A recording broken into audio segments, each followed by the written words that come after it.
और आखिरी ये बात है, कई लोगों को समझ में नहीं आ रहा है कि आर्ट ऑफ लिविंग क्या चीज है, जीवन जीने की कला क्या है, इसके बारे में कुछ बताइए। ऐसे मन में हो रहा, चल रहा है ना कुछ लोगों के मन में। जीवन जीने की कला 5 तत्व है, इसमें 5 बातें हैं, सिर्फ 5 बातें। क्या? जीवन में सुख आएगा, दुख आता है, सुख आता है। सुख दुख में मन को संभालना, समता में बनाए रखना सबसे पहला पाठ है, पहला तत्व है।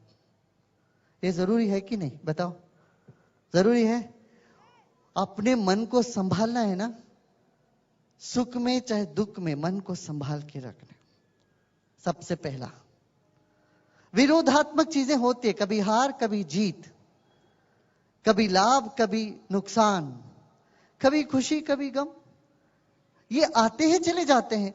मगर आदमी भीतर से यदि टूट जाता है, मन उसका एकदम बैठ जाता है, तो वह फिर कुछ नहीं कर पाएगा। मन को थामे रखने की कला है ये सबसे पहला पाठ। दूसरा पाठ है जीवन जीने की कला का दूसरा पाठ, जो व्यक्ति जैसा है उनको वैसे स्वीकार करें। हम चाहते हर कोई मेरे जैसे हो, कहां संभव है? सासू जी चाहती है बहू मेरे जैसे हो, जो मैं कहता हूं वही सही वही माने। बाप समझता बेटे मेरे जैसे ही करे। संघर्ष शुरू हो जाता है घरों में, समाज में। तो मैं कहता हूं जो जैसा है उनको वैसे स्वीकार करें, उनको समय दें बढ़ने के लिए, अपनी रफ्तार से वो आगे बढ़ेंगे। ये दूसरा पार्ट है। तीसरा है, ये चिंता न करे दूसरे व्यक्ति तुम्हारे बारे में क्या सोच रहे हैं। दुनिया में हर आदमी को सोचने का अपना ही एक ढंग है, विचार है।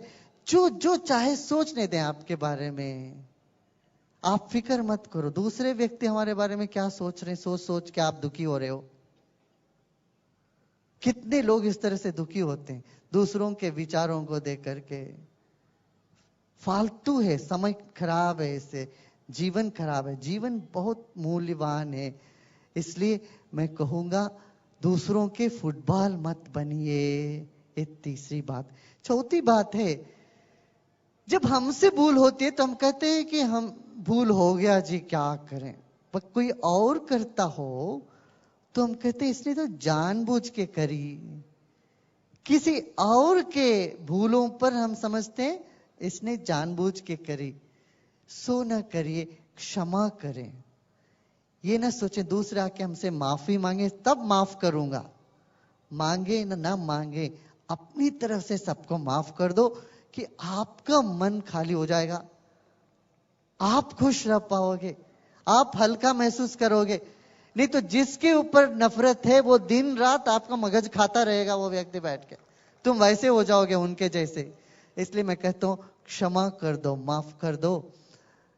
कोई माफी मांगे बिना भी माफ कर दो। तुम कम से कम अपने मन को बचा लेना। क्षमा ये बहुत बड़ी चीज है, बहुत मुख्य चीज है। जीवन में हमें सुखी रहना हो तो एक क्षमा हमारे जीवन में लानी पड़ेगी हमें। हाँ? अष्टावक्र महर्षि यही कहते हैं, भाई तुम्हें मुक्ति चाहिए तो दया, क्षमा, आर्जव, सरलता, इसको तुम अमृत जैसे मान के जीवन में बना लो। आप अभी कर सकते हो क्या? देखिए आज तक जिन जिन के तरफ तो आपकी नफरत है, कुछ है, द्वेष है, एक ही मिनट लगता है उसमें। 1 मिनट सोचो, चलो मैं माफ कर दिया सबको। कर सकते हो? कह सकते हो? कितने लोग कह सकते हो? हाथ उठाना, हाथ उठाओ। देखो हाथ उठाओ भाई, देखो कितना हम खुश हो जाते हैं, मन प्रसन्न हो जाता है। अच्छा आपको लगता है मुश्किल है माफ करना, मैं एक और उपाय करूंगा। जब गुरुजी आपके शहर में आते हैं, आपका फर्ज क्या बनता है? दक्षिणा देने की फर्ज बनता है नहीं क्या? जब एक गुरु जी अपने घर में गांव में आते हैं तो हमारा कर्तव्य क्या होता है? गुरु को दक्षिणा देते हैं। मैं दक्षिणा के रूप में आपसे 2 चीज मांगूंगा। एक तो जिससे आपको नफरत है वो नफरत मुझे दक्षिणा में दे देना, उनको जाके मिठाई बांट देना।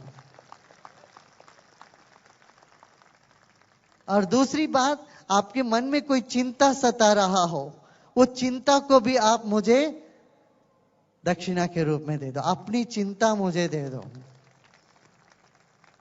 यही 2 दक्षिणा मुझे चाहिए। आप मुस्कुराते मुस्कुराते रहो, जीवन में आगे बढ़ो, सेवा के काम में लगो, सबकी सेवा करो। वही ईश्वर पूजा है।